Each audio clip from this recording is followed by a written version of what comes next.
அனைவருக்கும் வணக்கம். USA gold card. இந்த யூஎஸ்ஏ கோல்ட் கார்டுனா என்னன்றதை பற்றி தான் அந்த கிளாஸில் நம்ம பார்க்க போகிறோம். இந்த யூஎஸ்ஏ கோல்ட் கார்டு அப்படிங்கிறது ஒரு விசா ப்ரோக்ராம்ங்க. பொதுவாக விசா வந்து யாருக்கு கொடுப்பாங்க? ஒரு நாட்டுக்கு நம்ம போகும்போது அந்த நாடானது நமக்கு கொடுக்கக்கூடிய ஒரு அனுமதி சீட்டு தான் வந்து விசான்னு சொல்லுவாங்க.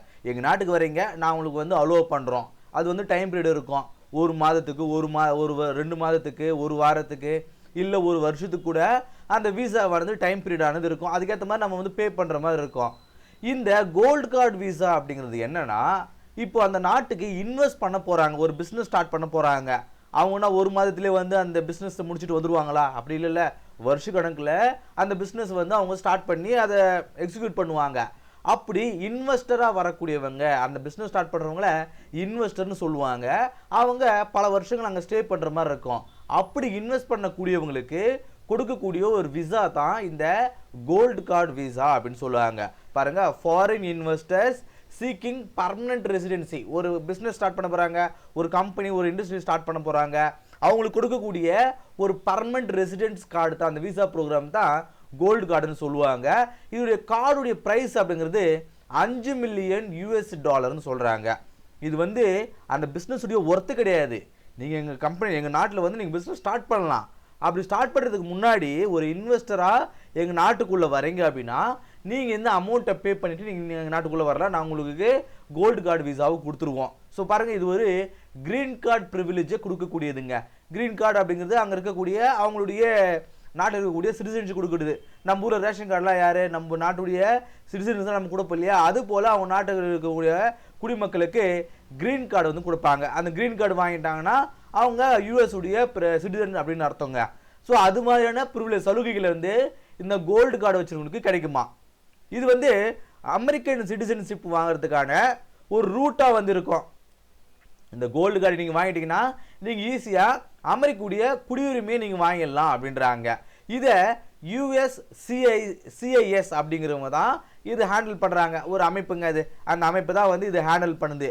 இதில் முக்கியமான ஒரு விஷயம் என்னென்னா, இந்த கோல்டு கார்டு விசா அப்படிங்கிறது இன்வெஸ்டர்ஸுக்கு தராங்க. எங்கள் நாட்டில் பிஸ்னஸ் ஸ்டார்ட் பண்ண வரீங்க, உங்களுக்கு நாங்கள் கோல்டு கார்டு விசாவை தரோம்.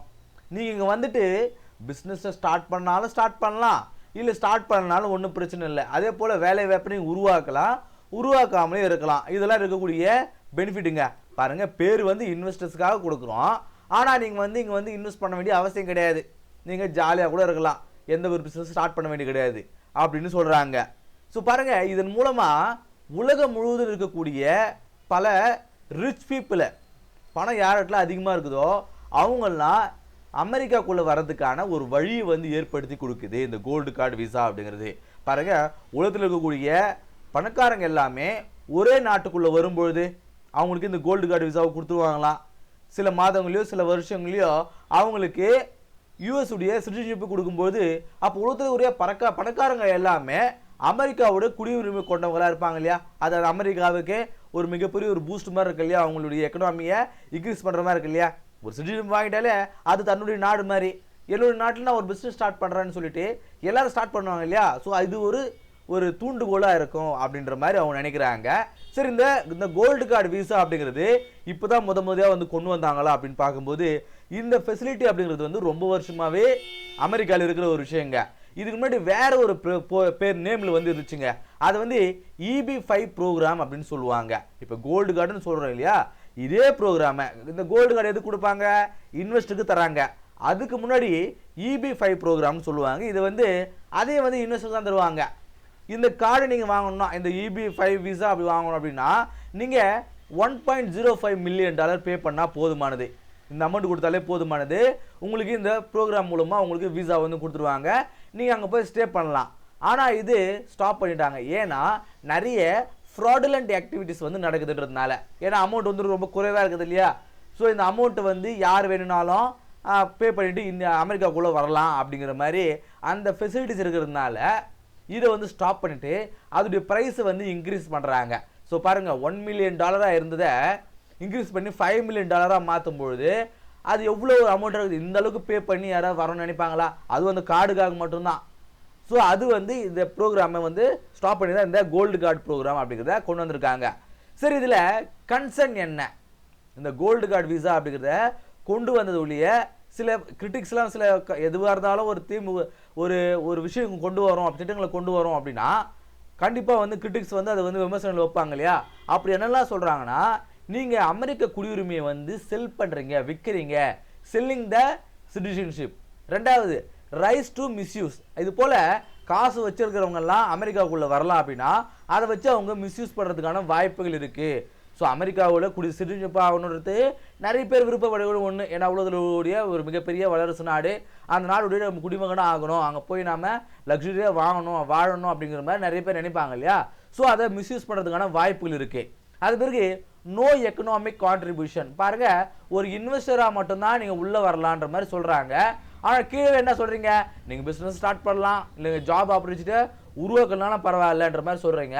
ஸோ எந்த ஒரு வியாபார அந்த அணுகுமுறை அந்த ஆதாயமே இல்லாமல் நீங்கள் இதை கொண்டு வர்றது அமெரிக்காவுக்கு எந்த வகையில் அது பயன்படும்?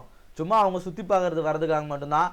அதே போல் அமெரிக்காவுடைய குடிமக்களுடைய உரிமையை வந்து மற்றவங்களோட வந்து ஷேர் பண்ணிக்கிற மாதிரி தான் இருக்குது. ஸோ அவங்க உள்ளே வர்றதுனால எங்களுக்கு எந்த விதமான ஆதாயமே இல்லைன்ற மாதிரி மக்களும் கிரிட்டிக்ஸ் வந்து சொல்கிறாங்க. ஸோ எல்லா மக்களும் சொல்ல சில பேர் சொல்கிறாங்க. ஆனால் அந்த பிரசிடென்ட்டுடைய பாயிண்ட் ஆஃப் வியூ பார்க்கும்போது அவர் என்ன சொல்கிறாங்க, ஸோ ஒரு கார்டுக்கு நீங்கள் பாருங்கள் $1 மில்லியன் கொடுத்துட்டு இவங்க வராங்க, ஒரு பிஸ்னஸை ஸ்டார்ட் பண்ணுறாங்க. அது பெரிய பிஸ்னஸோ சின்ன பிஸ்னஸோ. ஆனால் ஒரு $5 மில்லியன் கொடுத்து அவங்க வரும்போது இது மாதிரி ஒரு 100 பேர் வந்தால் எத்தனை $1 மில்லியன் அமெரிக்காவுக்கு வருவாயாக வருது? நீங்கள் அந்த ஆங்கிள் யூஸ் பண்ணுங்களேன், அந்த திங்க் பண்ணுங்களேன் அப்படின்ற மாதிரி அவர் சொல்கிறாரு. சரி, இது உலக அளவில் இருக்கக்கூடிய விஷயங்கள். இந்தியாவுக்கு இதன் மூலமாக ஏதாவது பாதிப்புகள் இருக்கா? இந்தியன்ஸ் வந்து அமெரிக்காவுக்கு நிறைய பேர் போகிறாங்க, அவங்களுக்கு ஏதாவது பாதிப்புகள் இருக்கா அப்படின்னு பார்க்கும்போது 2023 ஃபினான்ஷியல் இயரில் மட்டுமே 631 இந்தியன்ஸ் வந்து கிரீன் கார்டை வாங்கியிருக்காங்க இந்த EB-5 ப்ரோக்ராம் மூலமாக. ஸோ 630 பேர் வந்து இதில் மூலமாக வாங்கியிருக்காங்க. எதன் மூலமாக? கிட்டத்தட்ட இந்த $1 மில்லியன் பே பண்ணி. ஆனால் இந்த ப்ரைஸை இன்க்ரீஸ் பண்ணுறதுனால இந்தியன்ஸ் வந்து அங்கே போக முடியுமா? அமெரிக்காவுக்கு போக முடியாது. ஸோ இந்த $5 மில்லியன் அப்படிங்கிறது 43 கோடி இந்தியன் ருபீஸுங்க.